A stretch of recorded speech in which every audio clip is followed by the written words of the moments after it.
繼續來看國道1號3期的路段，昨發生着2棟對撞的車禍，有一台箱仔車甲轎車相會撞，轎車的女駕駛落車來查看，結果和後壁一台修理車第2擺來對撞，經過搶救也是往生了。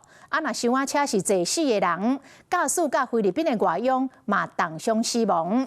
警方初步了解，講第2擺對撞的修理車疑似是開輔助駕駛的系統。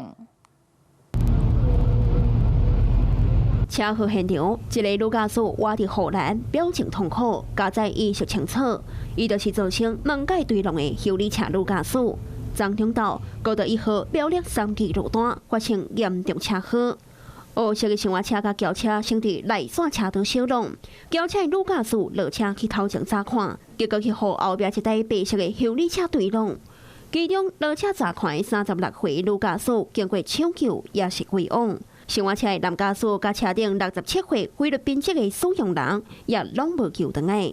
車禍攏總造成3個人死亡，3個人受傷。國道警方初步了解，對撞的白色修理車疑似有開輔助駕駛系統，也毋過太個發生對撞。專家強調，輔助駕駛雖然會當維持車甲車的距離，毋過速度若傷緊，有可能會擋袂落來。車距的控制是以同等速度的車速下去控制那個車距的。突然遇到靜止物感應的雷達，它就要開始啟動緊急剎車。可是那個是車子的慣性，它沒辦法完全剎停。若在不到發生事故、無人傷亡、車能動的時候，應開啟閃光燈以及後方放警示牌。自頭一擺的下浪到第2擺的對浪，前後敢若加超1分鐘。駕駛前攏要被護坑三角錐，都發生對撞。